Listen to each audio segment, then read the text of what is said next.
Hi, I'm Michael A. Greenhead, and I'm a Scaredy Cat. And I'm Cyrus, and I'm not. And this is Scaredy Cat Film Club, a show where we watch scary movies and react to them. We have a special guest. Oh, well, it seems like he's leaving.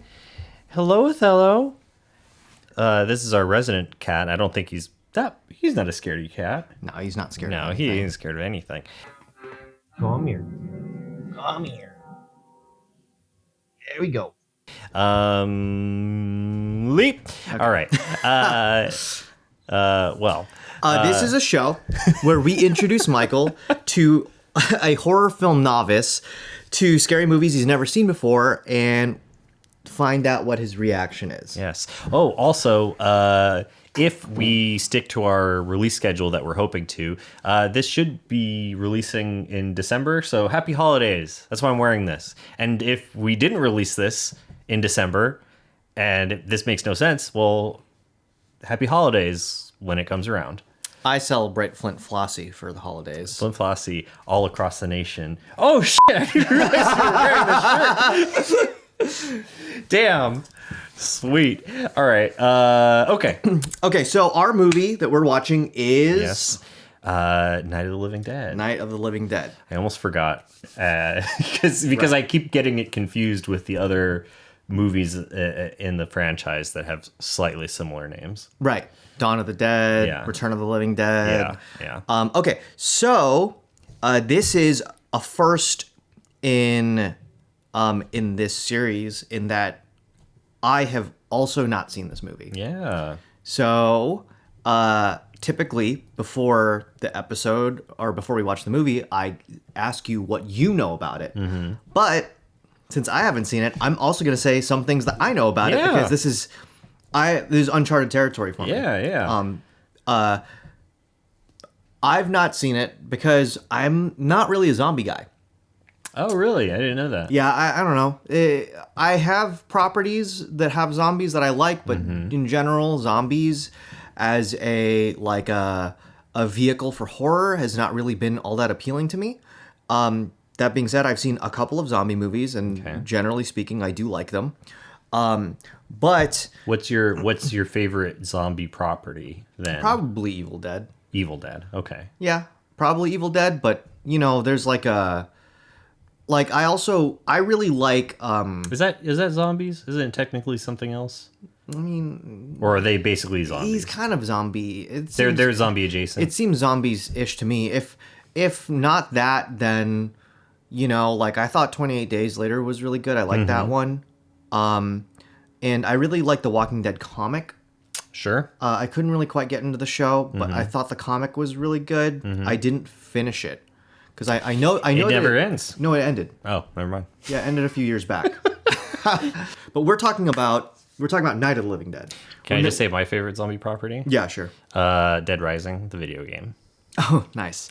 Yeah. I like that game. That's a great game. That's not about humanity. No, but whacking. Speaking of whacking them, getting it back to Night of the Living Dead, wasn't there a controversy when Dead Rising first released because there's one of these movies I think takes place in a mall, and so there was legal issues. I think I remember. If that's a thing, this is my first time hearing about. Yeah. Well, anyways, what I know about Night of the Living Dead is that it was directed by George A. Romero. Yes.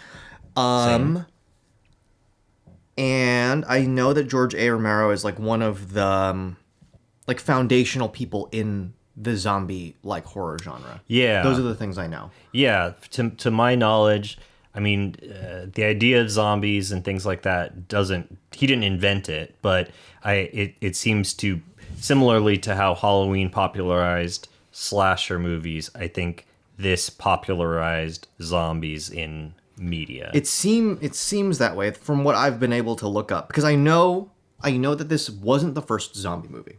Right. And I know the first zombie movie was almost 40 years prior, I believe, in the 1930s. But I've never seen it. Mm-hmm. I've never even heard of it until I did a little bit of research, just a very little. I think it's called White Zombie, and it came out in 1930 or something. White Zombie, isn't that something that Rob Zombie calls himself, or something he's associated with? You know what? We talk about Rob Zombie a lot. Rob Zombie's a very prevalent person in horror movies, so this would make sense. Are there other things you know? I know a couple of other things. The only other things I really know is that I believe that there is a black lead in this movie, which was that, and who has like a prominent role, which I guess at the time was not common, or at least not common in like an otherwise all white cast. Right. So I vaguely know a little bit about that. He made a fair number of these, or this launched a fair number of these. There are a couple other ones he did. So I have a Yeah. couple of things that I do know. I know that this was very influential to Resident Evil. Oh, sure. Yeah, You know, that makes which sense. makes sense. Yeah, of Which course. I actually, considering I'm not very zombie versed, I love Resident Evil. I've played or watched a playthrough of every main game. Because, my wife has played some of them and we kind of swap. And I also know that there was supposed to be a Resident Evil movie directed by George A. Romero. But, I don't know if it was development hell or something, but it never went through, and then he passed away. Did that happen before? Did that predate the Resident Evil movies that did get made? Yes. Oh, okay. Oh, Yeah, he was supposed to do them, and then he ended up what's not that doing director's name? Who makes all of them? the Resident Evil ones. Yeah, I can't remember his name. I just know that his wife is like in all of them. I think it's his wife. Paul W.S. That's right, Paul W.S. Anderson. Not Paul S. Anderson, Paul W.S. Anderson. It's his wife. Whatever. Dude, I don't know. It doesn't matter. We're not talking about this. We're talking about George A. Romero. He never did the Resident a good filmmaker. He never did the Resident Evil movie. I also know that there was a remake of Night of the Living Dead directed by Tom Savini. Oh, okay. Are you familiar? I don't think so. Tom Savini is like a special effects artist specifically for horror, or at least he specializes in horror, and he's like one of the most prominent names in horror special effects. Oh, okay. Interesting. He has a school in LA. Was it? We know people that have gone to that school. Oh. He did special effects for Friday the 13th or whatever, like all of these big movies. What were we going to say? Was that well received? I have no idea. Oh, you don't know. Yeah. Have you seen it? No, I haven't. Oh, okay.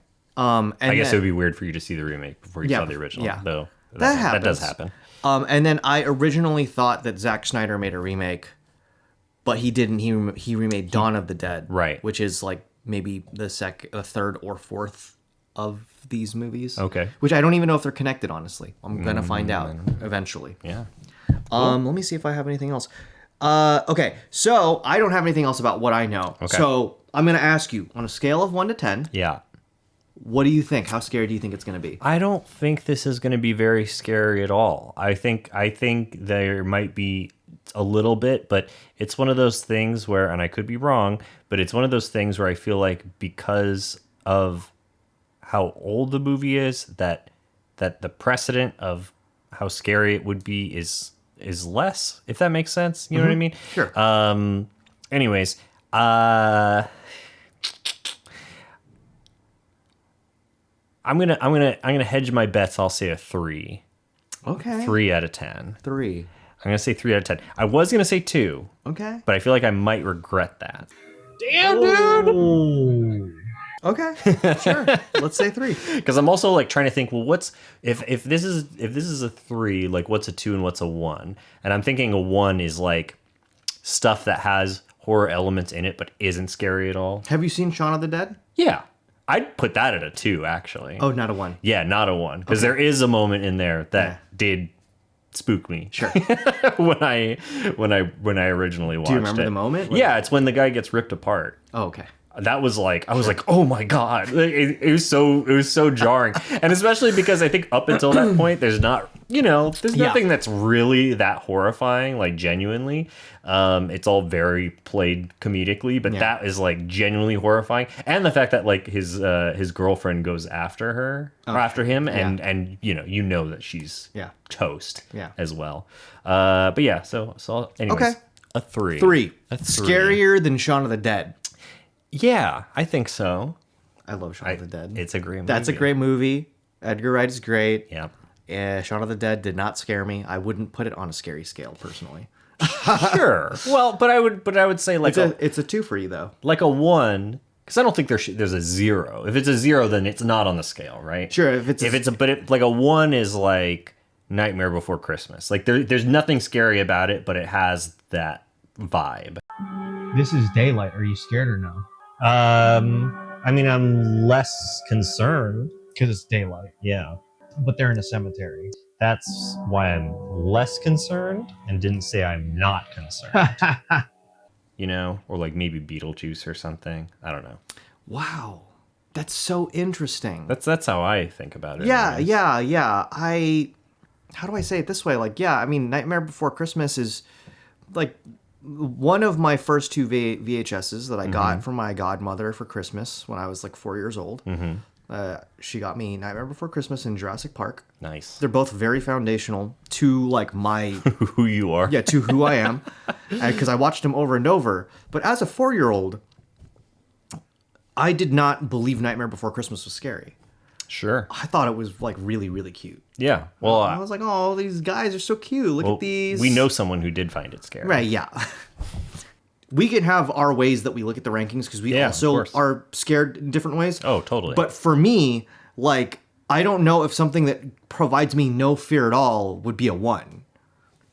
That's how Sure. that's how I feel. Because if I were to look at something like Nightmare Before Christmas, which is, you know, got spooky elements, but I just think it's so adorable.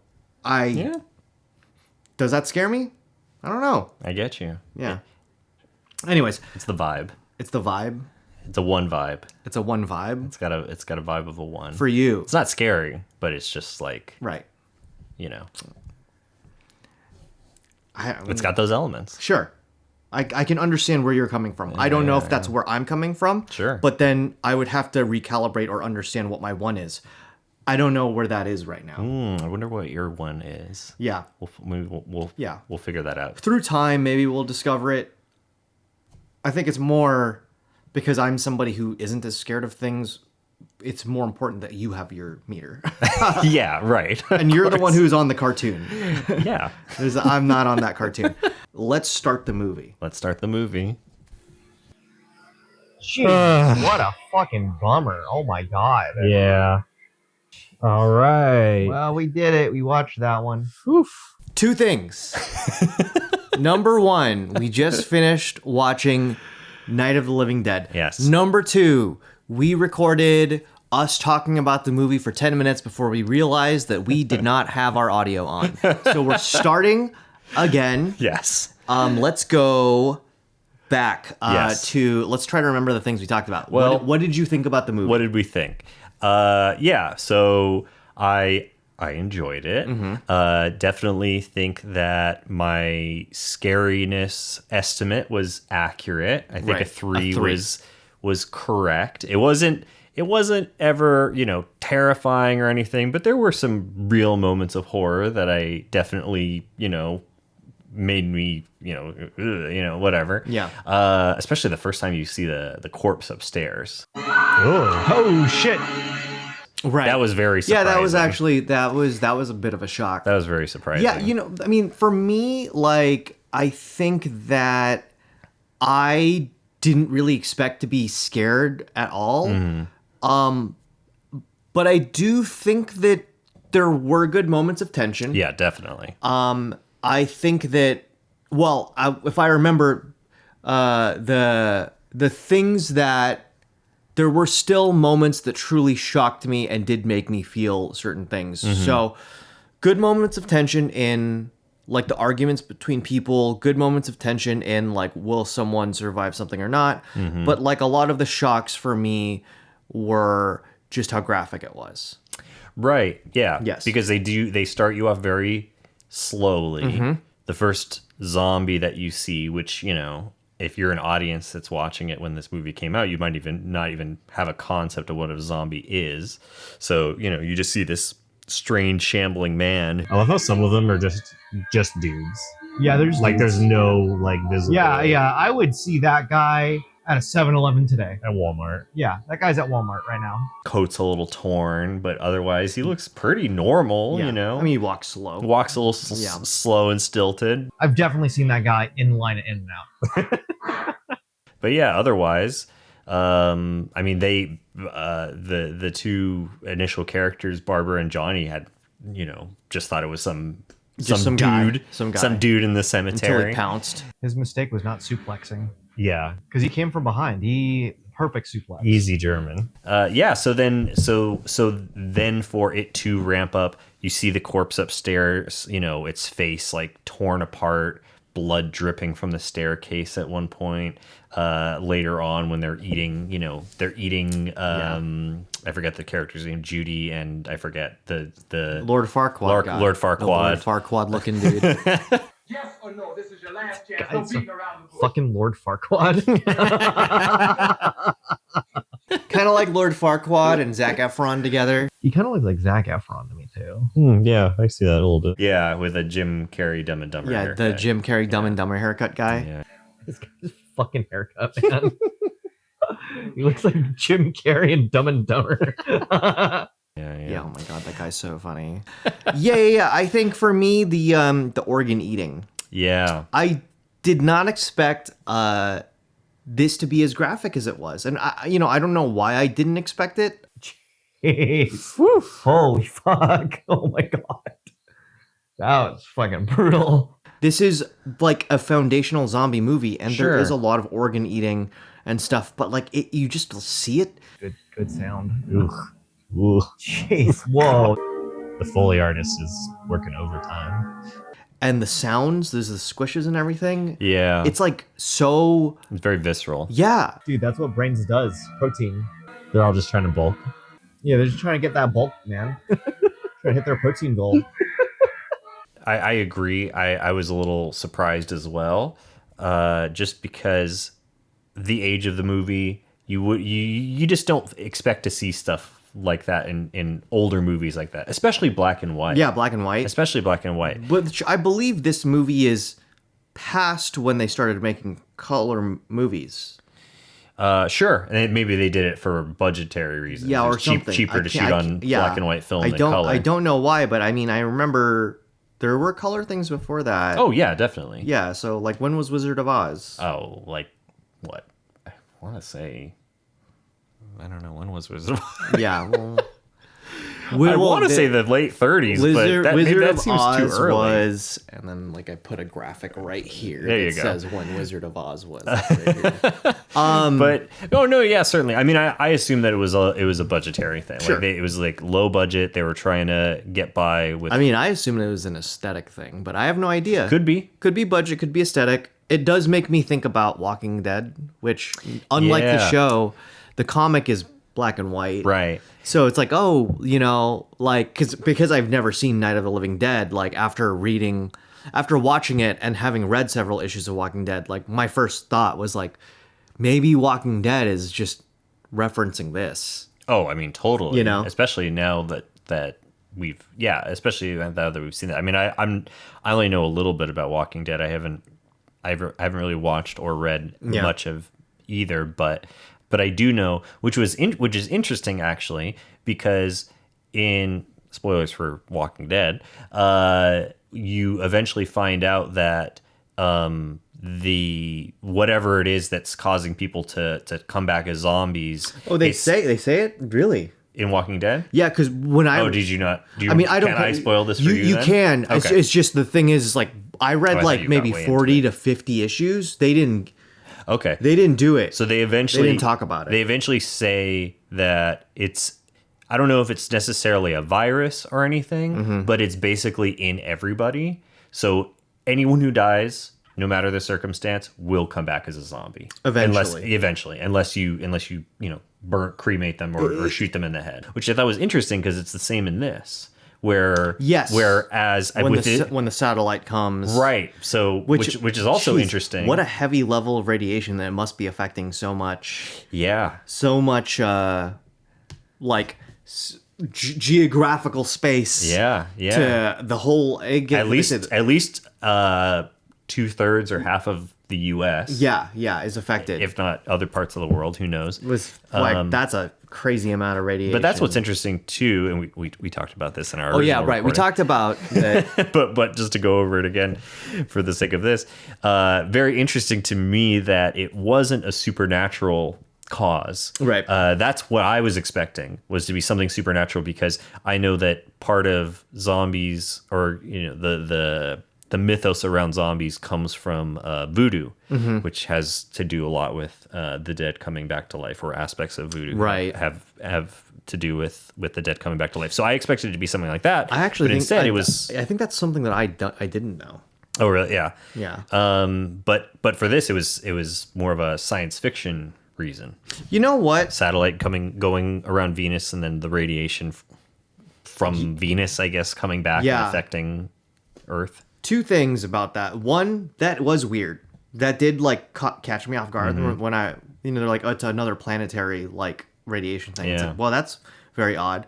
But second thing, in regards to sci-fi, I mean, like one of my main exposures to zombie stuff is Resident Evil, and that is science fiction. Sure. Yeah. It's a virus that was manufactured. Yeah, in like a lab. biological weapon. It's like a bioweapon, and that is sci-fi. Yeah. Resident Evil kind of makes the most sense to me. Now that I think about it, the voodoo thing. I think maybe Dead Alive was a voodoo thing. Dead Alive. Yeah. The movie. Yeah. Okay. Which is a great movie. It's not on our list. And I was debating on having either Dead Alive or Evil Dead on the list. So Evil Dead is this season. Maybe Dead Alive is the next season. Does Dead Alive have the poster with the one, she has the butterfly in her mouth or something? It's not or like a skull in her mouth? Yeah. She's opening her mouth. Yeah. Yeah. That's Peter Jackson. Oh. Yeah. Peter Jackson right before Lord of the Rings. Oh, yeah. Yeah, actually, his life got taken over by Lord of the Rings. Yeah. I won't talk about Dead Alive too much because that's not the movie that we're talking about, but I will say this one thing. If you have seen Dead Alive or any of his prior movies before Lord of the Rings, it really changes Lord of the Rings. Interesting. Yeah. Just seeing like horror influences? B-movie influence. B-movie influence. Interesting. Lord of the Rings feels like the most expensive B-movie I've ever seen. Oh, you finally saw it. I had never seen it. Oh, I thought you hadn't seen it. I just never really cared for it. Got you. Okay. But I'd seen it several times. Oh, never mind. For some reason, I thought you hadn't seen it. I hadn't seen all three. Ah, I see. And is that still the case? Yes. Oh, okay. Not because I didn't try. I just Wasn't into it. wasn't into it. But Sure. that... And when I say that Lord of the Rings is the most expensive B-movie I've ever seen... I love B-movies. So that's like my favorite thing about it. Yeah, it doesn't... It's mostly like a timing thing, like the way that things happen. Like, I like that about it. Anyways, we're not going to continue to talk about this. We're talking about Night of the Living Dead. Which Night of the Living Dead kind of... Well, I don't know. I mean, I guess it probably was a B-movie. It doesn't feel like very schlocky to me. No, not at all. I agree. The acting is a little... With the exception of Ben... The main character, I guess you'd call him. Yeah, he's the main character. Yeah, he's the main character. With the exception of him, the acting is pretty, like, they're chewing the scenery quite hard. It's kind of the time, though. Sure. I love all the dramatic stopping. Like she's got to like hug the post for a second, look around. You know, I don't really feel... But I don't know, I just believed him a little bit more. Yeah, you could tell that he was, like, frustrated with everyone. Where especially Lord Farquaad and then the dad. I think part of the goofiness of that guy is just how he looks. That guy is like 35 and 13 at the same time. Yeah, I mean, definitely. God, but his delivery, haircut. and he had a very like wooden like way of like looking around and stuff like that. So funny looking.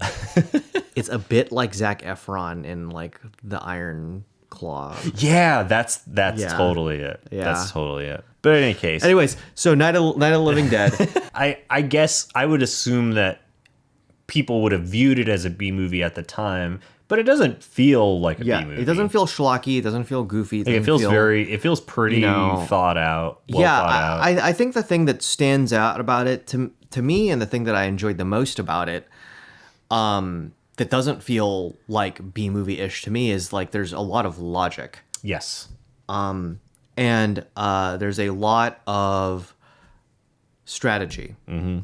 Like the long conversation about the cellar or the living room, and like, oh, like the boards aren't going to keep out all of them. Yeah. This is how many of them. Too many entrances and exits. You know, that, or the But then cellar's a trap. But then we're going to get cornered down you know, there. it's like, Yeah. well, you know, like 4 or 5 of them can turn over a car. It's like, well, I could handle one of them, but it's like, can you handle 20? And it's like that big, long argument was, I mean, it's great.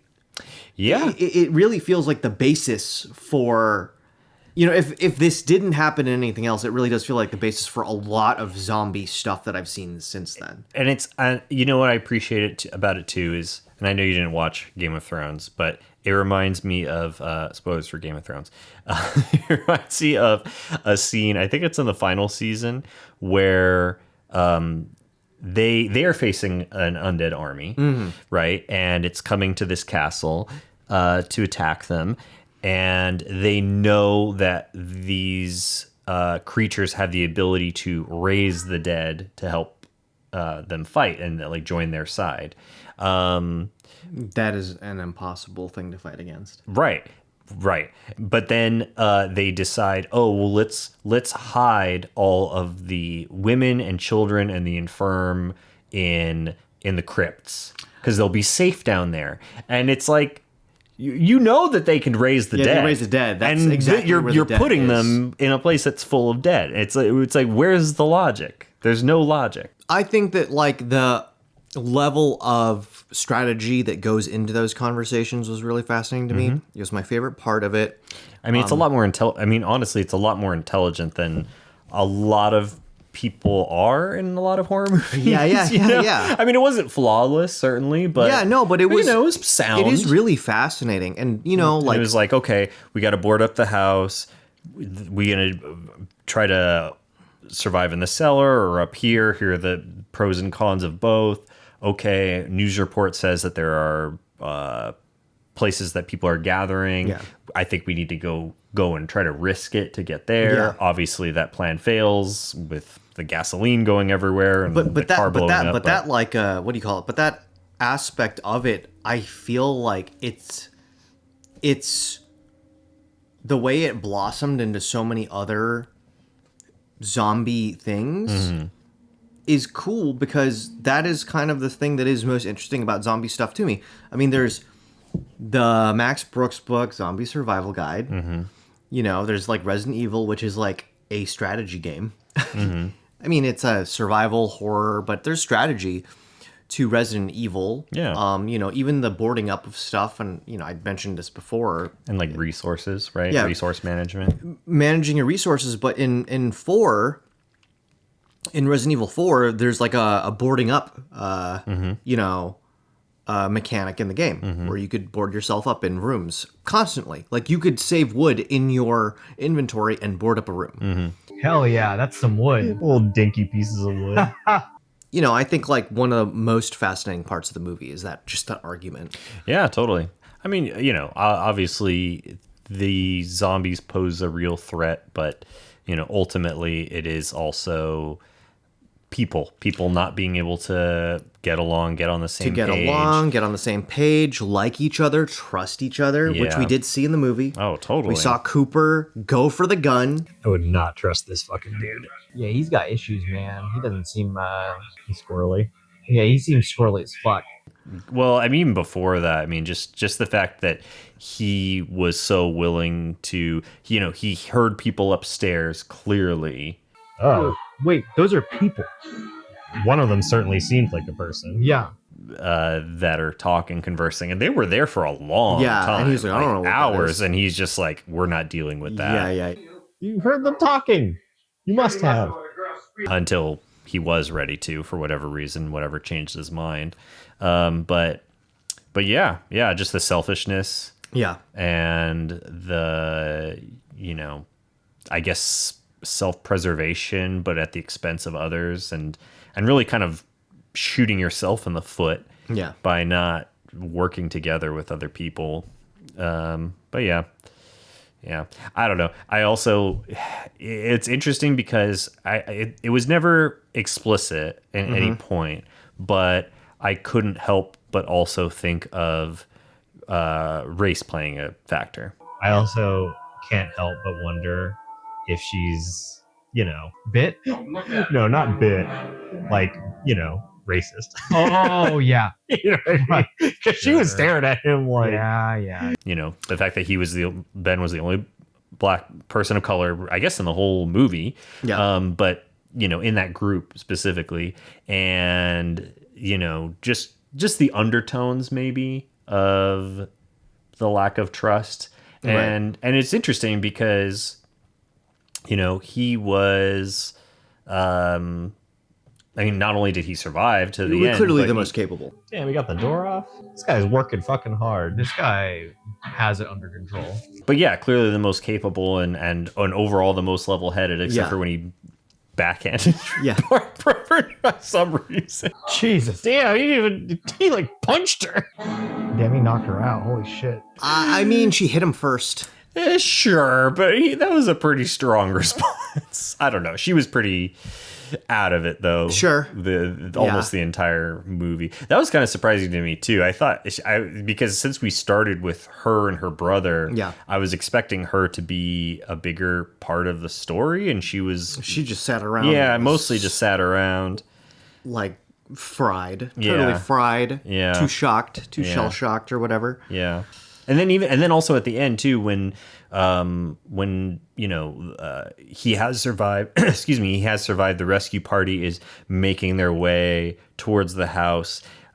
He slowly makes his way up. He has a gun, which it's obviously that is threatening. You see someone pointing a gun, but like clearly, if they're pointing a gun, They're you not would a think, zombie. okay, they're not a zombie. They have some wherewithal, but they weren't checking. They're not necessarily checking. That's my concern. Yeah. Yeah. But it also just, I don't know, it just Yeah. make me think of, I don't know, what it like undertones of not caring as much or putting as much care because he was a black man. Right. I think the thing is about like that is you could interpret it so many different ways, and I don't think there's a hard way it's presented. No, yeah. And because of that, it's kind of hard to like make a decision on that because yeah. while I see like how you see that, and I could definitely interpret that, I could also see that like it kind of just like isn't a thing, Right. like because it could just not be. Yeah, there's nothing there's nothing explicit in it. It's just, I guess it's just it's just the history, right? Like it's the history. yeah, it's how it's what you know about the country we live in. Yeah. And what you know about what happens in this country. Yeah. But I can also say that like I watched it and I wasn't looking for that. Sure. And in my way, I I was like, very nervous for him, to be honest. For me, I wasn't going into the movie thinking about that. Yeah. And because I wasn't looking for it, I didn't see it. Sure. And I was just like, okay, like, the only reason why I knew anything at all about like, who he was, before the movie is because like, I saw a sticker. Someone had made a sticker of him. Oh, You that's cool. I do like the horror conventions and stuff Right, of like that course. because I Yeah, have yeah. a business. I sell horror stuff. But yeah, I was at a convention. Someone made a sticker, and I was like looking through all of their horror stickers, and I was like, "Who's that? I don't know who that is." Yeah. And they're like, "Oh, that's Ben from Night of the Living Dead, and he's the guy who lives till the end." And that's how I got it spoiled for me. Okay. And I was like, "Oh, okay." Not entirely accurate, though. I mean, he makes it the longest. Yeah. But he doesn't. Yeah, live till but the they're end. like, he's the one who survives out of all the group or Right, whatever. yeah. But I saw that, and then they were like, yeah, it was actually really controversial because like he was a black lead in like at the time, or at that time period. Yeah, definitely. And they were telling me all about that, and I was like, oh, okay. So now I know what happens at the end of Night of the Living Dead, and that was controversial. But that being said, that's the only reason why I knew he was black, is because someone had mentioned it to me. Sure. And that it was controversial, but there was no talk about like it being a thing in the movie. Right, yeah. And having watched the movie, I just think it's too vague. Yeah. Because the other thing too, at least for me, in regards to like racism and somebody who is not white, who lives in this country, when you experience it, like, it's not just distrust. There's like a minimizing that I don't necessarily think. You didn't see there. Yeah, I didn't see like a minimizing of who he was. It was more of just a distrust of who he was. Right. As opposed to like, not just like, oh, I don't trust him. It's like, that's like a lesser person. It was kind of, Sure. there's just a thing. Racism has a superiority thing, because it's something that doesn't exist in logic, you right. know? Right. That the Yeah, only I didn't sense any sort of necessarily superiority. I mean, the only thing is with the character Cooper, but it just seemed like he was just like fucking control freak. Yeah, he's like, a control freak, because he was that way and with, a coward with everyone, and a coward. Yeah. People are not one black or white. They're not a binary. They can not be racist, and they could still be a piece of shit. Oh yeah, of course. You know what I mean? Totally. So like, that's kind of how I interpreted it. Yeah. Something I don't know if we mentioned yet or not, we did in our first recording, but was just also how tragic it is that he does get killed at the end. Yeah. Oh, Jeez. And the way that they handle it, where he gets shot, and it's like, it's so It's like a procedure. exactly like, so clinical. Yeah, it's all right, clinical. good shot. All right, drag him out and put Yeah, him on yeah, the put him in the put him fire. on the heap so we can burn him with the rest. Not even considering that he was a person. Or Yeah, not. I mean, the fact that they were just like this gun crazy crew. Yeah. Like, there's a mayor with a fucking bullet sash. Yeah. You know, Yeah, just like yeah. walking around. It's like, we're shooting. Everyone's shooting stuff. Everything's fine. Yeah. You know, and like, the feeling I got where it started to scare me is when I saw that they were shooting people from really far away. Right. And it was like, wait a minute. Yeah, you're not no You're not checking? checking, You're not checking? no vetting. Just, Yeah, like you're just shooting anyone who's walking around? that's not one of us. Blow him away. Yeah, like you can't even. So like that's like the moment when I was like, oh no. Yeah. And I was like, wait, but the person who showed me that sticker told me he lived till the end. So You had hope. so I had hope. You had hope and faith. And it made me actually more devastated. Yeah. Because like I really. You're rooting for him. Yeah, obviously. I was rooting for him because like he went through some He shit, went through awful shit. and he was a fucking survivor, Yeah. and it's so sad. Yeah. And the way they handled it too, where he gets shot and then they start cutting to stills, to photographs. Yeah. And you see his dead body, bullet, wound in the head, in these different pictures.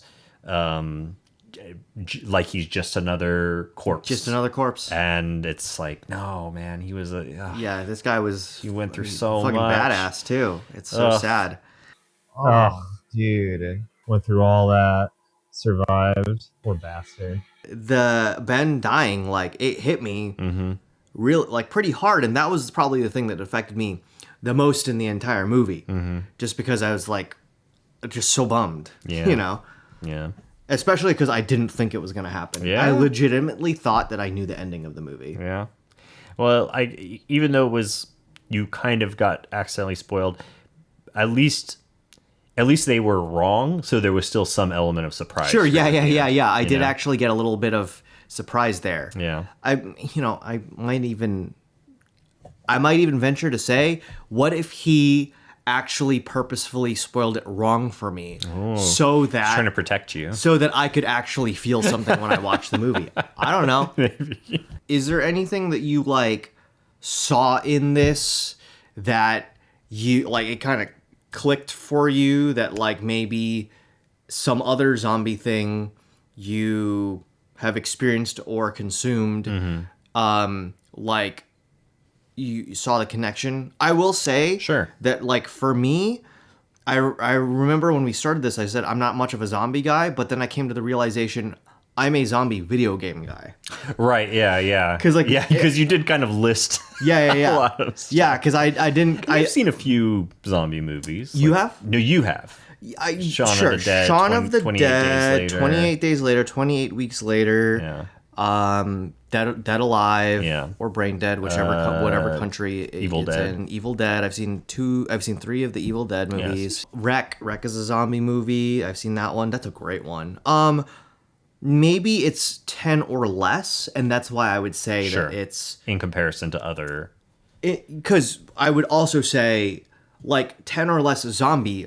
Like I've seen like 10 Jason movies. Right. Yeah, Like, yeah. Of one character yeah. or one franchise. Yeah, like when you like think about it that way, it's like, well, I've seen 10 of those, and like Right. my totality of zombie movie watching Yeah. equals almost just watching one franchise. yeah, And that's yeah, why I don't see myself as much of a zombie Yeah, I get it. zombie guy. get it. But I will say like my consumption is much bigger in video games because Mm-hmm. it is 8 or something Resident Evil games.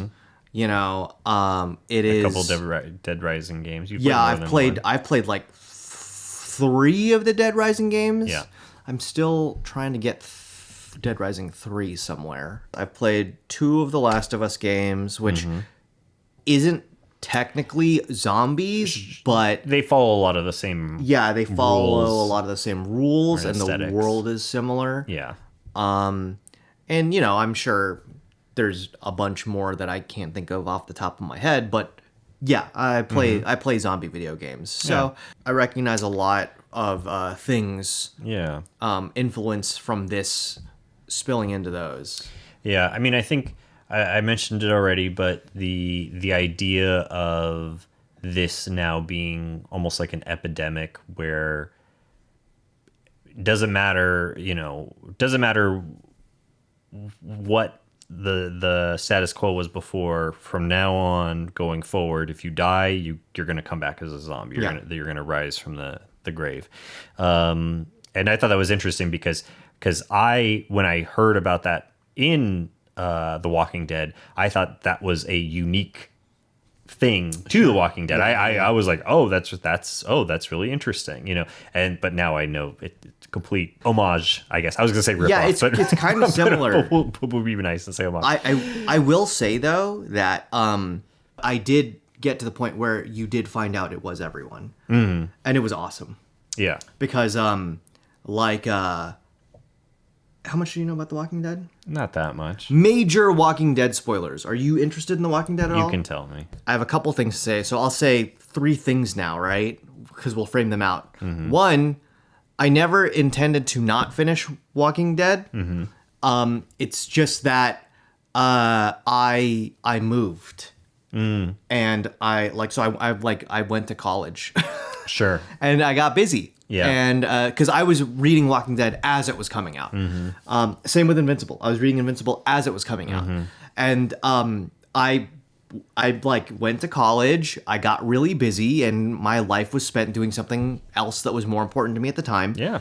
And then life happened, and I just never got back to it. Yeah. That's the reason why I didn't finish Walking Dead or Invincible. The other thing about Walking Dead is the show came, and I just kind of wasn't into it. And because I wasn't into it, like that also kind of demotivated me to continue Walking Dead. Sure. Yeah. So yeah. that's like the stopping point. Another thing about Walking Dead, because you say it keeps going, something I find really funny is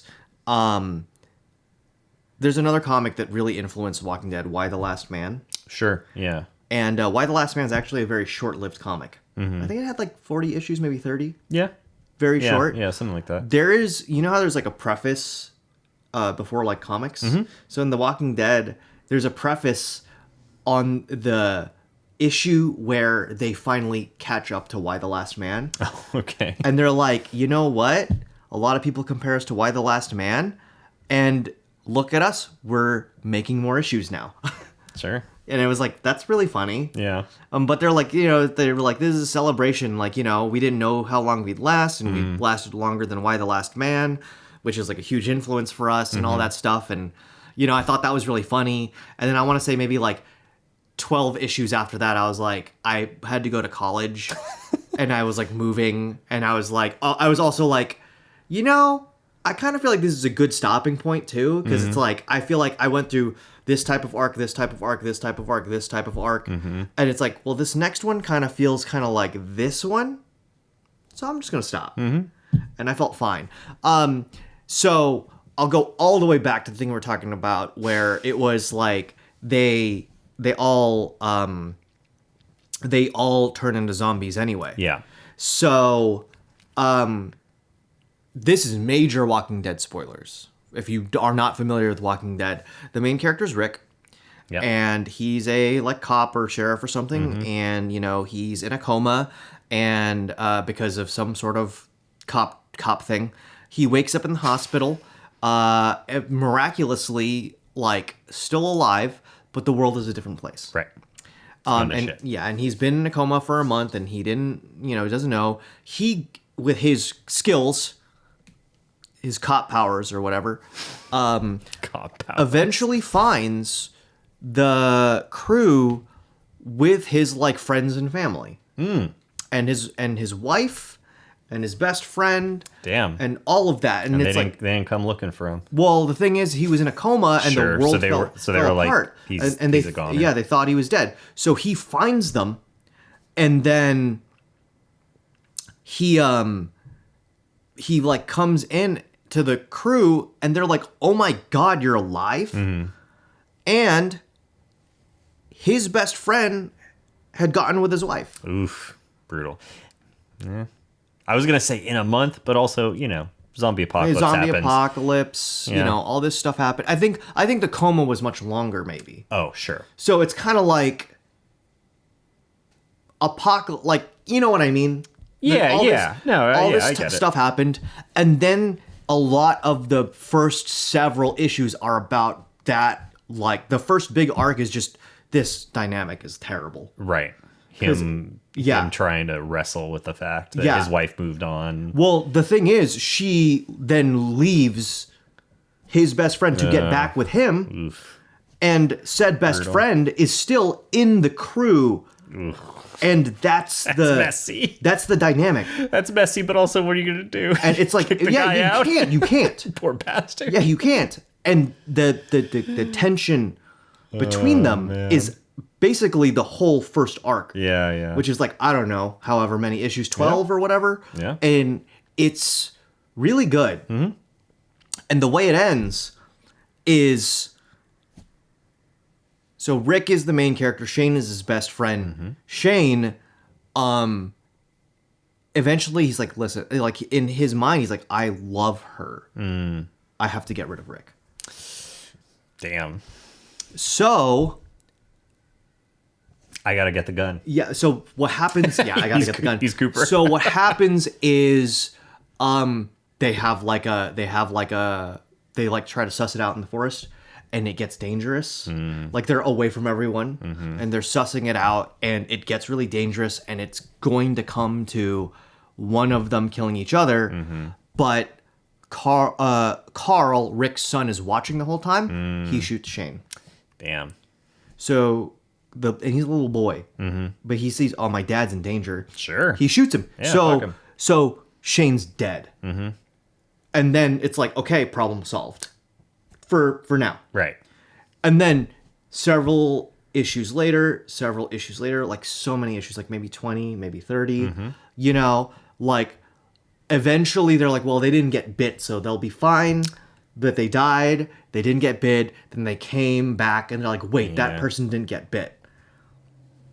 And then Rick goes, after all that, he goes, everyone's sleeping, he goes back. And he finds them. Yeah, so he goes back to go. He's like, I just need to see. Yeah. I need to make sure. Because he knows Shane got killed by getting shot and he got buried and that's it. Right. Like, no biting, no zombies. We buried him before, whatever. He comes back and Shane's digging himself out of his grave. And then he cuts off Shane's head. And he's like, listen, like, after all of this, like, I owe you at least this much to not let you live this. Right. But, like, it was sick. It was fucked up. It was sad, but it was sick. Yeah. Because that discovery was kind of like this moment when you're like, well, now what? Yeah. Because now you can't mitigate it. Now it's like everyone who's ever died is like On the table for on the coming table back. for coming back, and that makes things so much worse. But it took like, God, I don't know, 40 issues to get to that point. Slow burn. Yeah, it was a very slow burn. It's a really good comic. My question to you was like, have you recognized like what influence from this movie have you recognized in other zombie things? Yeah, you've consumed? definitely. I mean, just seeing kind of the foundational stuff, like it's not as explicit, but the kid gets bit and then they turn. Yeah. Right. That actually, Which I guess Yeah. isn't directly correlated because they did establish that anyone who dies will come back. But the whole idea of like, oh, they got bit. yeah, And this idea, I can see where that thread came from, right? Yeah. Like if you get bit, you're infected, you're gonna turn. So definitely that aspect. Also, just like you said, holing up in a place, trying to survive, the whole survival aspect, the aspect of survivors trying to work with each other, the lack of trust, things like that. Yeah, I mean, I see that in all sorts of other places. yeah. where It's zombies. just a little difficult to like kind of like nail it down. There's just so many things, right? Yeah. But yeah, I can see a lot of like foundational. I mean, really, I guess the only thing that I can think of that clearly didn't catch on was the radiation thing. Yeah, the satellite. Because most of the time in a lot of zombie stuff, it's either some sort of supernatural thing, or it's like a virus, or Right. like it's it's like contagious. Yeah. I want to bring it back to the strategy because I realize there's a point that I talked about in the first 10 minutes that we didn't record. Okay. That the one blaring thing in their strategy that I kind of felt was lacking is no one talked about upstairs. Yeah. Someone's got to be up there too. Yeah. Which- I don't know what was up with Which that. two things about the upstairs. They did use it for Molotov, so they did kind of use it, but Sure. no one ever talked about using it for more than that. Yeah. Which As I just, like a place to retreat to. yeah, or- retreat to or use or whatever, or it's more safe. So that's like kind of interesting. And then the other thing was there was a body up there, and it Yeah. felt like a ticking time bomb, but it wasn't. Yeah. It didn't end up Maybe coming back. maybe it was a fake out. Like maybe it was just for tension. I guess so. Who knows? Yeah, because when you first the real see ticking it, time bomb is that little girl. was the kid. Yeah, it was the kid. Yeah. Which, yeah, man. Also, the way, because I mean, you called it pretty much right away. Yo, that little girl is turning, What about Tom and Judy? and they're going to get stuck down there, and they're all going to turn down there. Of she's gonna turn and she's gonna kill everyone down there, and that was kind of what I was fully like, oh yeah, no, definitely that's gonna happen. I agree. Yo, everyone going down that cellar is going to die. I just was wondering how it was going to happen, but it was pretty interesting because the dad gets shot, he stumbles down, then the mom comes down and she's eating the dad, and then she's horrified, and then the daughter like stabs her to death with Yes. a fucking trowel, With a which I was trowel. just like, oh god, what a fucking awful way to go. Oh, damn. I don't think scissors or a trowel are gonna do any good at stabbing anyone. This is fucked up. Jesus. But kind of interesting. Like took a weapon and stabbed her to death, which that was something that was interesting too, because they in the news reports they were like, oh yeah, they're slow, they're brainless. I mean, it just looks like a rave out there. I don't know. Yeah. if you played the right music. Yeah. Yeah. But we kind of saw in not all instances, but some instances that wasn't the case. They Like used tools. Like they used tools, they used rocks, they used the chair leg, Yeah. they used the trowel. Obviously, like there was still some semblance. There's like a level of strategy that they have. yeah, strategy and intelligence there. It was obviously more maybe rudimentary or whatever, but yeah, and then And then the first zombie that we see in the graveyard, I mean, he was hauling ass. Yo, he's fucking fast. Most of the rest of them were pretty slow. Yeah. That one naked? Yeah. What happened? She's taking a bath. Yeah, I guess that makes sense. Oh, you know something else I was thinking about was when the mom character was up against the wall and all the zombies were like pulling and clawing at her. I was fully expecting a Nightmare on Elm Street type thing where they like pulled her through the door. Gap. I actually was expecting that too. And then it didn't happen. Yeah, it didn't happen. But yeah, that was interesting. I was like, she's gonna get sucked right through that door hole. She didn't. And then also which makes me think of Shaun of the Dead. At the end, Barbara finally comes to. She tries to help. Finally, this lady snaps to. Damn.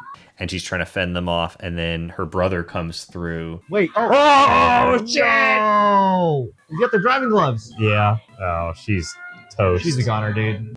Undead. Yeah. And grabs her, and then they all kind of swarm her. That reminded me of Shaun of the Dead a lot, because, when the guy tries to escape, they swarm him. And they also see their roommate. Right, yes, Who comes at the very end. Do you think you'd watch any other George A. Romero zombie movies? Yeah, I think so. George A. Romero or just George Romero? Whatever. I think it's George A. Romero. Yeah, right? anyways. But I think, I definitely would be interested. I'm actually very interested because I'm a fan of the Dead Rising games, and the first one was set in a mall. I'm very interested in seeing the one that's in a mall. I didn't even know that. I mean, because I'm so unfamiliar, I didn't even know that. I think it's one of his. Yeah. That's set in a mall. Yeah, I think I'd be curious about seeing some of the other ones. Yeah. Just to see. Also, just interested in seeing how maybe they connect. Are they connected? Yeah. Is it more of an anthology type thing of like, oh, these are a bunch of zombie movies, or is there any through line? Yeah. Was the radiation still the cause of it? Do they give a different explanation in other movies? I don't know. That is something I'm actually quite interested in that too. I mean, I will say that I also am interested in watching more of his movies. Mm-hmm. It took me this long just because the concept of a zombie movie just didn't interest me as much as other things. Do you think it's more, having watched this, are you more interested? I would say yes. Yeah. And I will say that some things are probably rougher for me and what I expected to not be interested in. Mm-hmm. But there are things that I did like enough to want to watch more of. Mm-hmm. Like, I would say, like, the beginning, and I'm not somebody who has a problem with slow movies, but I do think that, like, Barbara being out of it for so long was just kind of like, those kinds of things don't really appeal to me unless like they're shot and performed in a way where you can really feel like the trauma or like the pain. And I kind of feel like the performance didn't hit it for me. But there's enough stuff that I did like that makes me go, yeah, I'll watch to see where it goes. To see, one of the main things is, I don't know how many of them there are, and you're right, I don't know how they're connected. Yeah, I don't know if they're connected. I don't know if they're sequels. Mm-hmm. I don't know if they're just like loosely connected. I don't know if they're just like not at all related at all. We know Ben's not coming back. Yeah. I feel like it'd be like what I didn't know if like the other ones were Ben is just kicking more ass. Who knows? Yeah. Time to go, Ben. Set the whole place up. It's hard to say. The other thing about it too is are they all tonally the same? Sure, yeah. Because I know that there are some Living Dead movies, which I don't know if they're related or not, that are comedic. I don't know which ones they are. I just don't know enough. Yeah. Is it a George Romero one? Mm-hmm. Or is it a Living Dead movie that is not George Romero related that is comedic? Mm-hmm. I think I'm gonna find out. Cool. Yeah. So yeah, I'd say I'd watch the other ones. Sweet. I'm a bit curious about the Tom Savini one. Tom Savini. Yeah, I mentioned him earlier. He's the one who remade this Oh, yeah, movie. yeah. He's like the special effects guy. Right, yes. It's gonna be gory. I would imagine. And then there's a Dawn of the Dead, which is, I don't know if it's the third or the fourth one. Or the fifth one. I have no idea. But there's a Dawn of the Dead by George Romero, and then there's a Dawn of the Dead by Zack Snyder. Right. And I'll say this much, for as much as... Did you see the Zack Snyder one? I didn't. Oh, okay. I didn't. It's got Batista in it. No, that's Army of the Dead. Oh, okay. What? Jesus. All right. Dawn of the Dead is 2004. Oh. And it's a remake. So for whatever you feel about Zack Snyder, which, I'm like here and there. I like some of his stuff. I think he seems like a very nice person. I like some of his stuff. I don't like all of his stuff, I feel like I'm the I like only 300. I think 300's fun. I like 300. It's fun. I like It's fun for what 300. it is. I'm probably the only person in my large group of friends that's seen the Snyder Cut, and I like it a lot. Cool. Like, It's fun to like things. yeah, I mean, I think Christina likes it too. Okay. Well, also, I know the Red Letter Media guys like it, Cool. and they hate blockbusters and they hate Zack Snyder. No, it's the funniest thing. You watch their Snyder Cut. There's actually a lot of people that I've seen have that reaction where they saw the original, quote unquote, original, theatrical, well, I guess, yeah, the original theatrical release and hated that, and then saw the Snyder Cut and was like, this is actually pretty good. Yeah. Yeah. Their review is so they have Half in the Bag, and then they have Best of the Worst. And I think it was half of the worst, because like they were doing because Best of the Worst is like they watch old bad movies, Okay. and Half in the Bag is they review new movies, Right. So it's like half of the worst because they were reviewing a new movie that they expected to be really bad, Right. And then they like watch it and they're like, this was pretty good. I mean, it's 4 fucking hours, and it's like, it's got its problems, It's a but lot. this is a pretty fucking solid movie. And it's like, and I watched like so many of those guys' things, and most of the thing is like it's a blockbuster. Blockbusters are awful. They're loud. They're dumb. This is different. It kind of earns the like really crazy fights for some reason. Anyways, but all the way back, a lot of people like the Zack Snyder Dawn of the Dead. Oh, okay. A lot of people say it's his best one. Oh. The best movie? Yeah, I think. And I think it precedes 300.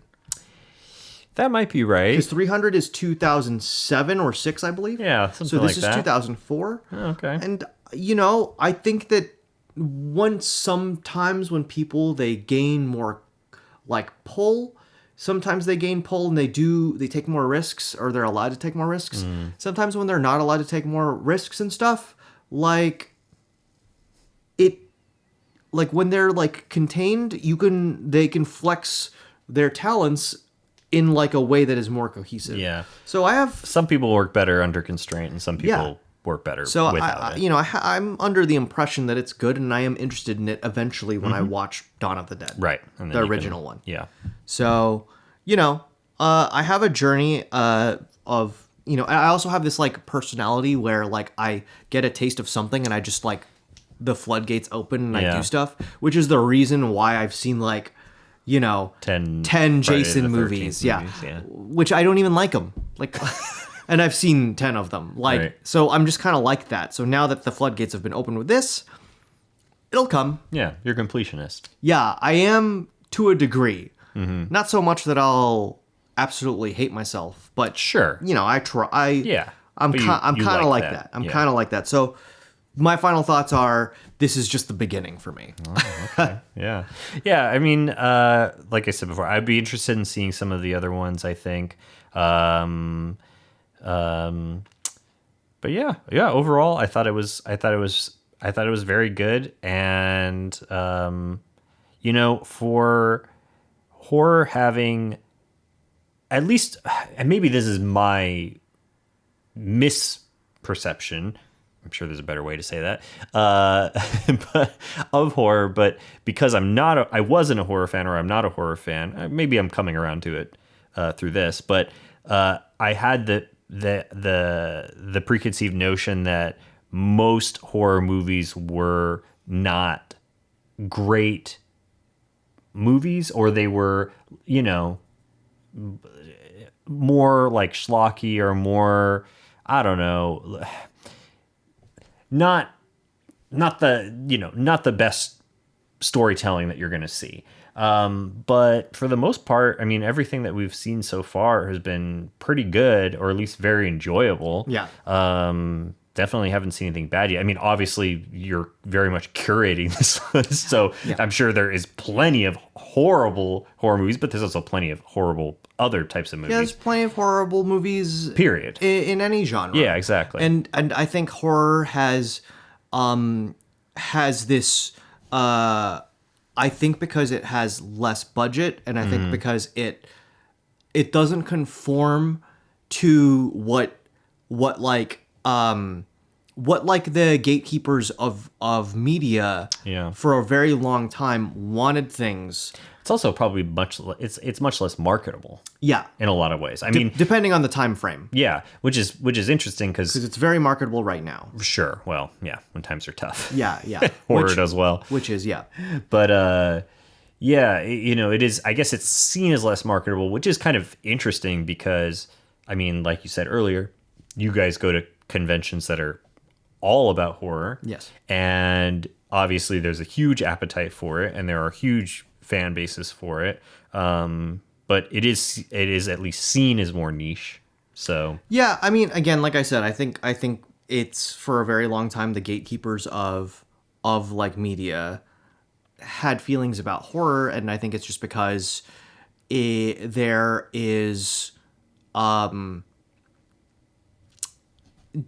maybe how much money it costs to whatever, or how grotesque or like offensive some of the subject matter is. It just wasn't for the palates of people who were deciding, right? Because deciding what was good, because what is good is a subjective thing. Yeah. But they're deciding what's good. A lot of people at the tops of things, and they just treated horror like it was garbage. Yeah. But the truth of the matter is, like, it is a genre that requires so much creativity. Mm-hmm.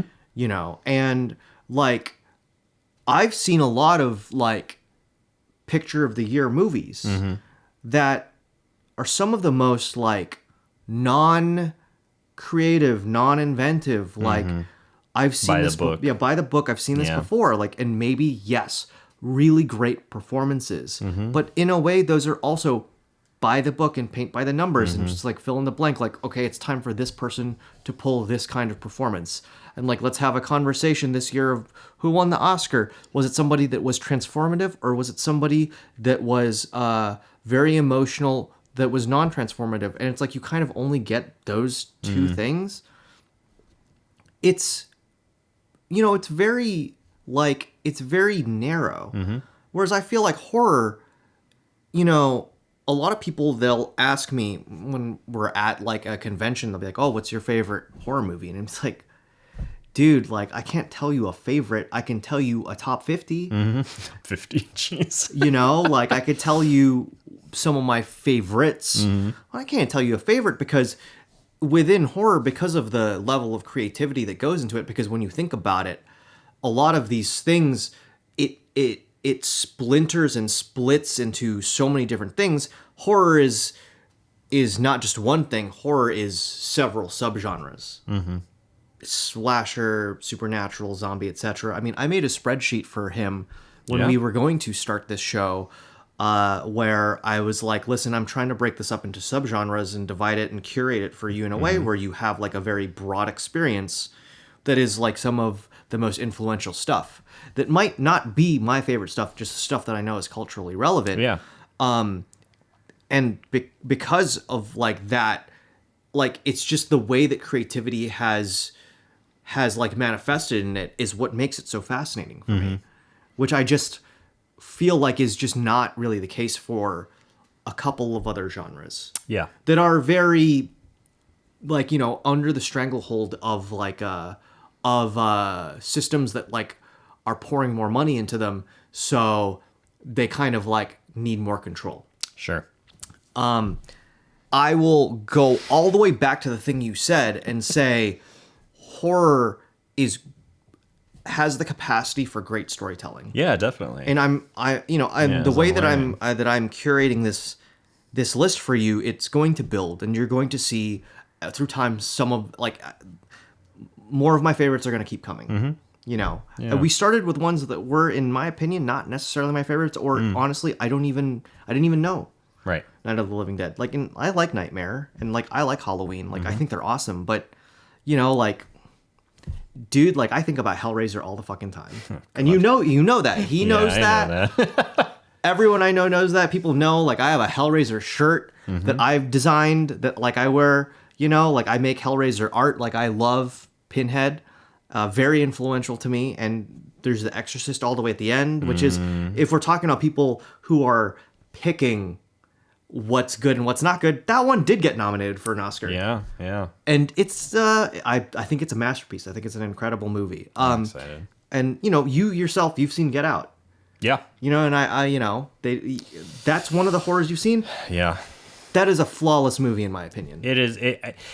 I mean, obviously, I've still seen very little horror, but when people do ask me what my favorite horror movie is, I say Get Out. Yeah. It's just such an incredible. It's definitely movie. in my top 50, Yeah. but in that it might be in my top 5. It is. How can you not look at horror as a genre, see that Get Out exists in there, and say that this is a bad genre? No, that's an incredible movie. Yeah. Okay, I think we've run our time on talking about Night of the Living Dead, because now we're just talking about horror as a genre, and probably been doing it for 10 minutes, and I could go on forever because it is my favorite genre. We did our final thoughts. That's it. Next time. There we go. That's what I was going to say. Next time is Evil Dead. Yeah. So now I'm taking you to another place where you're seeing what zombies are in something else. Right. Yeah. A different take on that. Very different take on zombies. Yeah. I love Evil Dead. Yeah, I'm excited. I'm excited for that one. We'll talk about it more next time. But yeah. Raimi. All right. All right. See you guys. All right. Good night, Scaredy Cats.